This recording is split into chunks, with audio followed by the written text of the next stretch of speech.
सुंदर वन के जंगल में टुनटुनी चिड़िया अपने 3 बच्चों के साथ रहती थी।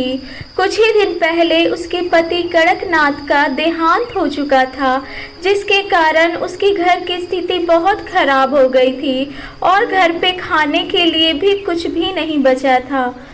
माँ, मुझे बहुत तेज की भूख लगी है। हाँ बच्चों, भूख तो लगी होगी ना। तुम लोगों ने 2 दिन से कुछ भी नहीं खाया है।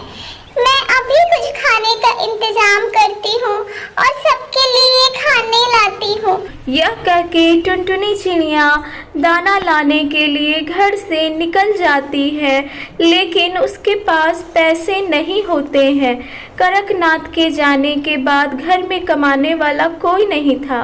दूसरी ही तरफ काला कौवा अपने राशन की दुकान पर अपने ग्राहकों का इंतजार कर रहा होता है। तभी टुनटुनी चिड़िया उसके राशन की दुकान पे उसके पास आती है और बोलती है, कालू भैया, ओ कालू भैया, मैंने और मेरे 3 बच्चों ने 3 दिनों से कुछ नहीं खाया है। कृपया कुछ राशन दे दो। देखो टुनटुनी बहन, क्या तुम राशन के लिए पैसे लाई हो? अगर तुम पैसे लाई हो तभी मैं तुम्हें राशन दे सकता हूँ, क्योंकि तुम्हारा पहले से ही बहुत ज्यादा बकाया हो चुका है। इसलिए अगर तुम पैसे नहीं मुझे दोगी तो मैं तुम्हें राशन नहीं दे सकता। कालू भैया, मैं तुम्हें पैसे बाद में दे दूंगी। मेरे बच्चों ने 2 दिनों से कुछ भी नहीं खाया है। कृपया दया करो। देखो टुनटुनी बहन, मुझे अफसोस है कड़कनाथ के गुजर जाने का, लेकिन मैंने यहाँ कोई धर्मशाला नहीं खोल रखा है। काला कौवा और टुनटुनी की बातें हो ही रही थी कि तभी वहां से रानू मौसी गांव से गुजर रही होती हैं और उनकी सारी बातें सुन लेती हैं। जब वो आगे जाकर जंगल में पहुंचती हैं तो रानू मौसी को शिकारियों द्वारा तीर लग जाता है और वो घायल हो जाती हैं और दर्द से रो रही होती हैं और पुकारती हैं। तभी वहां से टुनटुनी चिड़िया गुजरती है और मदद करने के लिए रानू मौसी के पास जाती है और उनसे पूछती है, क्या हो गया रानू मौसी, तुम्हें ये तीर कैसे लग गया?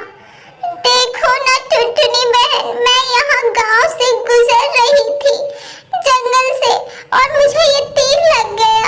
तभी टुनटुनी चिड़िया रानू मौसी की मदद करती है और उसका तीर बाहर निकाल देती है। जख्म पे मलहम पट्टी लगा के उन्हें घर भी छोड़ देती हैं। दूसरे ही दिन गांव में बहुत तेज की बारिश हो रही होती है और टुनटुनी चिड़िया अपने 3 बच्चों के साथ घर पे आराम कर रही होती है। उन्हें खाने के लिए अभी तक कुछ भी नहीं मिला था, जिससे वो बहुत भूखी थी।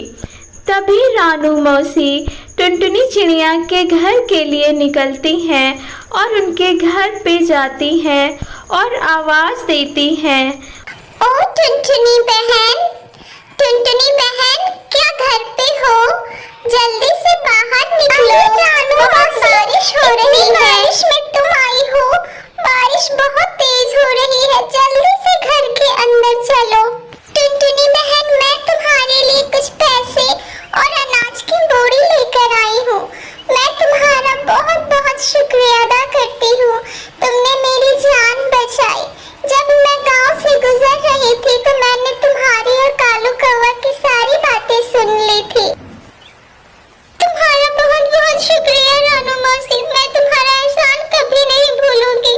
मुझे पैसे और अनाज की बहुत जरूरत थी। मेरे बच्चों ने 3 दिनों से कुछ भी नहीं खाया था और मुझे अपने पानी पूरी का स्टॉल फिर से लगाना था। उसके लिए मुझे कुछ पैसों की भी जरूरत थी। आज तुमने मेरी बहुत मदद की है। टुनटुनी चिड़िया अब उन पैसों से राशन ले आती है और पानी पूरी बनाना शुरू कर देती है। कड़कनाथ पहले पानी पूरी का स्टॉल ही लगाता था और वो अब से उसी स्टॉल पे पानी पूरी अब बेचने का सोच रही होती है। वो अपने काम को फिर से स्टार्ट करने वाली होती है। अरे वाह, मेरी पानी पूरी तो बनके तैयार हो चुकी है। सबसे पहले मैं इन्हें अपने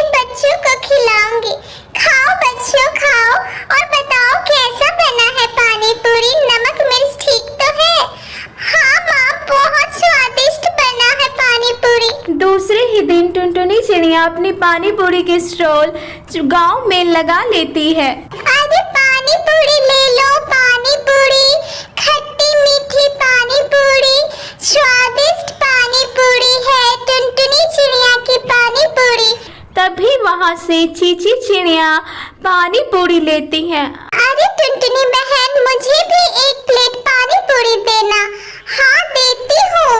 चीची चिड़िया बहुत ही मजे से पानी पूरी का स्वाद ले रही होती है और उसे पानी पूरी बहुत पसंद आता है।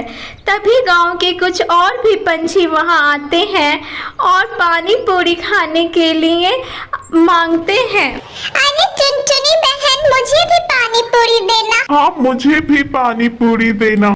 अब टुनटुनी चिड़िया की पानी पूरी की स्टॉल बहुत अच्छे से चलने लगती है और उसकी कमाई भी बहुत होने लगती है। इधर वो कालू भैया के सारे कर्ज उतार देती है और जितने भी पैसे बचे थे सब दे देती है और अपने बच्चों के साथ हंसी खुशी रहने लगती है।